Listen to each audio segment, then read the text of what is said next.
Hi again. I'm Trevor with Ryan from Lumentek Electrical Contractors in Red Deer and Blackfalds, Alberta. And today we're going to be talking about EV chargers. Okay.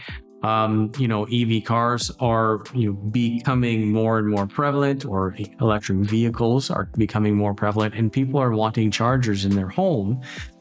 And there are certain things that you guys have to be prepared for before you go ahead and get that charger in your home.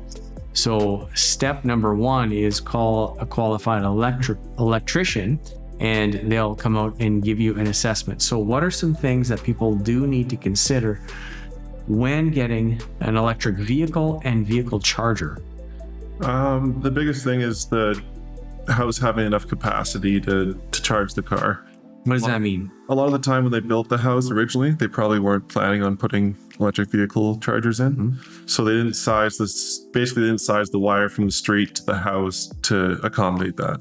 Okay. So a lot of the time it's it is possible to put a charger in pretty much every home. It's just a matter of how big of a charger you can go with.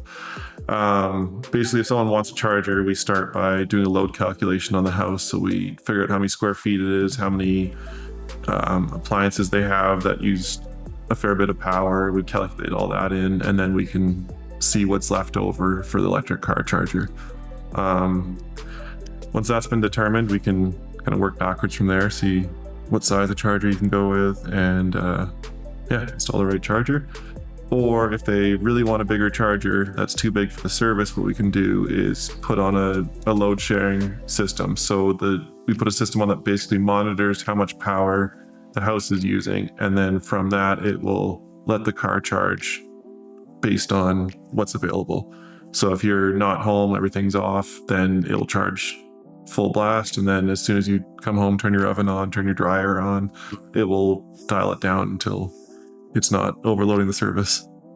Okay, so kind of complicated. So step one is understanding the size of your electrical service. Most electrical services are 100 amps. If it was installed anytime in the last 10 years, right?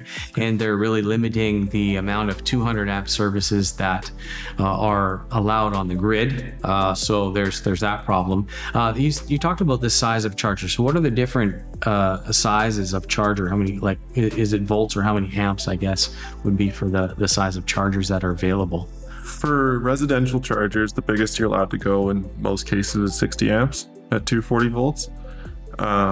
That's more than enough to charge pretty much every car in a few hours. But we've done some commercial ones before a few years ago that were 200 amps at 600 volts. And that was like a 15-minute charge for your car.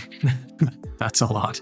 So that'd be more of a industrial size. Those are all for gas stations that we install those at. Okay, so very big. But for residential EV chargers, much smaller, but still you have to make sure that it's going to work for your home, for your service. And only a qualified electrician can determine that for you. Now let's talk about some I guess pricing. So how much do these things range in price from? Do you have an idea of what the chargers are? There's a few different options. The Tesla one has been the most common. That's definitely the most expensive one that we've seen. But they do have some more economical ones. The smaller 30 amp chargers, I believe, are about $500-$600. Okay. That's just for the charger, getting the cable in and the circuit in. It's different on every home. Mm-hmm. It's kind of hard to give a generic price for that. There's just so many variables. With the larger ones, I know I've seen a few that are up around $1,200, $1,500, and a lot of the time they usually come with the cars. Mm-hmm. So we just put an oven receptacle in the garage, and they can plug their charger in, and it just hangs on the wall next to the receptacle. Well, that's not too bad, but really, it's determined by your house layout. The amount of wire that's used in the actual installation for them, whether you want it surface or if you want it hidden and all that kind of stuff. How difficult it is to run it if your basement's finished and the panel's on the opposite side of the house. It's not as easy. So, I mean, you're looking at a serious investment, not crazy, but still it's not free, but it is a serious investment that you should think about. One other thing that I've been noticing with some of my HVAC clients is people are really interested in getting a heater for their garage because EV batteries, right? Batteries don't really work well in the cold. I don't know how many of you have ever had your phone die in cold weather because the battery doesn't like cold weather. Same thing in a car. Batteries don't like cold weather, so they're getting heaters. Have you been installing any heaters for people? Lots of heaters. Lots of heaters. And yeah, there's, especially with the electrical capacity of the house with the EV charger, it's really tough to go electric with a garage heater. Most of the time it's got to be a gas heater if you're putting one in with an EV charger. But yeah, we've definitely done both, but most of the time they're gas heater. And yeah, we've got one in our garage. We don't have an electric vehicle. I don't care to have one. I'm all for the oil from the ground and the natural gas. It's what drives our economy in Alberta, so I'm all for that. Yeah, so it's a beautiful thing, and you don't have to worry about charging the thing and the decrease in range of your battery on your car, but that's for another discussion. Okay, cool. Any other things that people should know about an EV charging system or what they need to do some research on?